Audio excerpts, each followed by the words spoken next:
Hey, what's up? Welcome back for video number 5 on this build. Thanks for coming back for video number 5. If you're just tuning in and this is the first video you're seeing, we just finished welding in the independent suspension on the 56. And now we are getting into the motor mounts and plugging some of the holes that were left over from the leaf spring shackles in the frame. So that's what I'll be doing in this video, getting the engine mounts installed and whatnot. I don't have any footage of me actually welding, which, I mean, it's pretty straightforward, but I do walk through everything I was thinking about as I was getting the mounts, the mounting brackets in place and lined up as before welding them in. So I do kind of talk about all of that. And then I did make a small mistake with these engine mounts. And for whatever reason, I had them 180. I had them completely upside down initially. And I almost welded them in that way, and then last minute something just felt wrong, and I don't know what it was, but something clicked for me, and I noticed, and I was like, oh my goodness. So I saved a lot of time not doing that, which was awesome. So, and I also wasted a lot of time doing that, but I saved a lot of time not welding those in, which was great. So I flipped those around and got them in there right. And yeah, so that's cool. The motor mount brackets that I did use were from a guy called Paul Horton's welder series. And man, were they kick ass. They were very clear. The instructions were very clear. But as you know, sometimes you just don't read the instructions. That's just the way it goes sometimes, unfortunately. So yeah, so that's what I'll be doing in this video. Welding those in, or putting those in, plugging some holes in the frame and getting it ready for paint. So yeah, enjoy. So what I'm doing right now is getting this engine in place. I want to get the motor mounts in here and welded in. It's looking like there's gonna be plenty of room. I mean, there's room for days in here for the steering column and whatnot. Well, I shouldn't say that. It's gonna be interesting to see what happens when it comes time to put the headers on. And then, yeah, that's actually a concern, huh? I'm not sure about that, but what I'm doing right now is basically getting the placement of the engine in. I want to figure out where the motor mounts are going to go on the frame. It's really looking like they're going to mount right there on the side, right next to the cross member, which is nice. It's kind of what I was hoping would happen. So what I did first is I took I got the engine mostly in place, and then I mounted the transmission to the cross member. And then that way there was something supporting the back end of the engine and trans. And then I kind of just started sliding it in until the holes on the transmission cross member matched up with the holes that were already in the frame. The thing that stinks is I'm not 100% confident with the work that was done to this to get it in. So what I did is I lined the cross member back up with the holes that were in there, ran the bolts in, so it's at least somewhat in place of where it was when I got the truck. So now the next thing I'm going to do is put the motor mounts on the engine, mock it up to where it's going to mount to the frame, and then just hopefully the exhaust manifold and everything fits all in here. Yeah, I mean, it should. It was all in there before, but the manifolds that I'm going to use this time are going to be different than the ones that were on the engine. So we shall see how that works out. But so far, so good. Yeah, I'm pretty happy with it. Now it's just a matter of making sure everything is zero as far as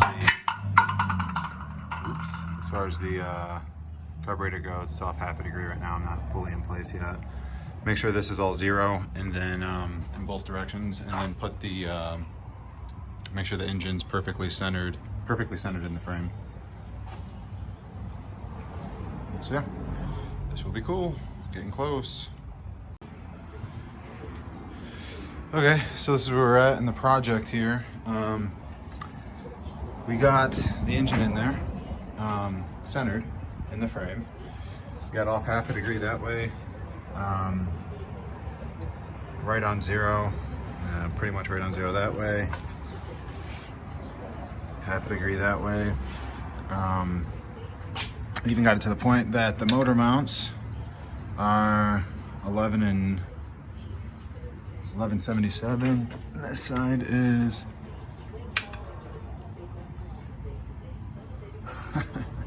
perfect. It's absolutely perfect. But there's one problem. I don't know how to check if, so it's perfectly level, perfectly square. But I don't know how to check that it's, you know, imagine if I grabbed the front of it and I went like this with it. I don't know what that's called, but I don't know how to check that. All right, cool. So what I ended up doing to find that angle that I was just talking about, it's called the yaw, by the way. I think I said the same thing twice. But what I did is I came back here on the transmission cross member.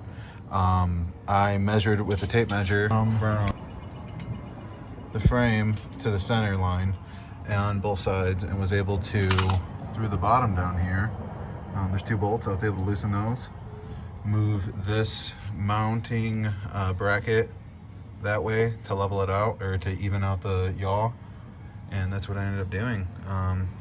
Overall, it's pretty easy. But yeah, I just measured from side to side to make sure it was center, and that should get me pretty damn close, I would think. And it was off by about 1.5 inches, so I was right. I could tell by looking at it, it looked a little off, but it's crazy how you can even catch with the eye, how you can see with your eye something as small as 1.5 inches, so that's cool.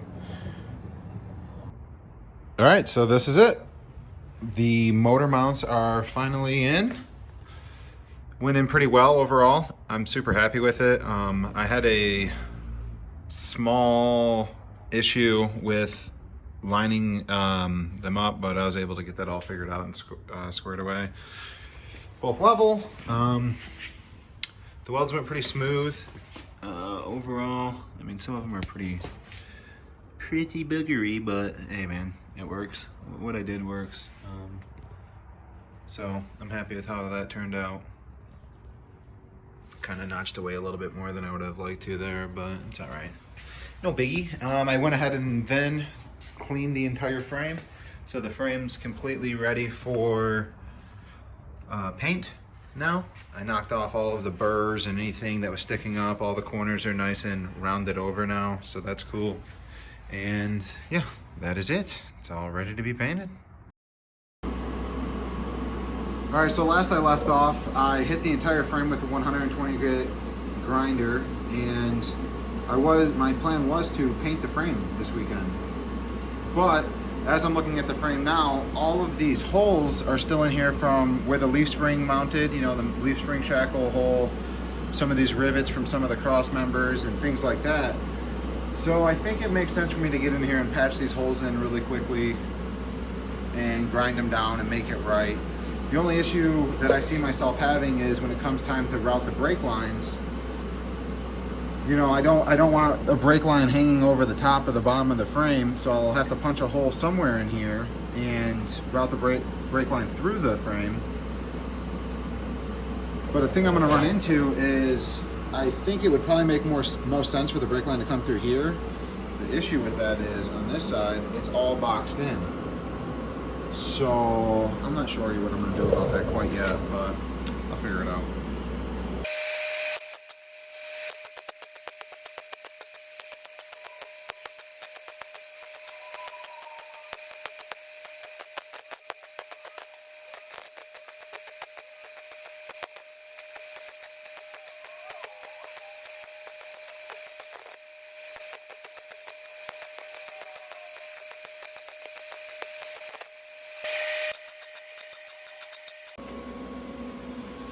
So last weekend I got the motor mounts in, 2 motor mounts. Had to put the engine back in and the trans in, and got it all mocked up. Got the angles all right, exactly how I wanted them. And yeah, I'm pretty much ready to start painting the frame. Well, this morning there was 3 holes here, 3 holes here, same 4 holes down there on both sides of the frame. And I just went ahead and welded those in, just filled them with weld, ground them down, barely even see where they were now. Once it's all painted, it should be good to go. But yeah, that's where I'm at now. All right, and that's that. Yeah, motor mounts went in. As you can see, that was my very first time ever doing it, so I was learning a lot as I was going. But yeah, I got it in there. Everything worked out great. and I'm super happy with how they turned out. Those mounts were extremely easy to use, and yeah. And I'm really happy that I plugged those holes in the frame. I almost left them, and I'm just so glad I didn't, because it would have just looked like crap. Those really need to be plugged up and ground down. So yeah, that was definitely a good move. But with that being said, hopefully you enjoyed the video and took something away from it. If not, sorry.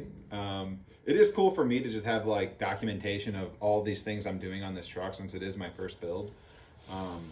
Yeah, so thank you again for watching, and please subscribe and like the video. I appreciate it. Thanks.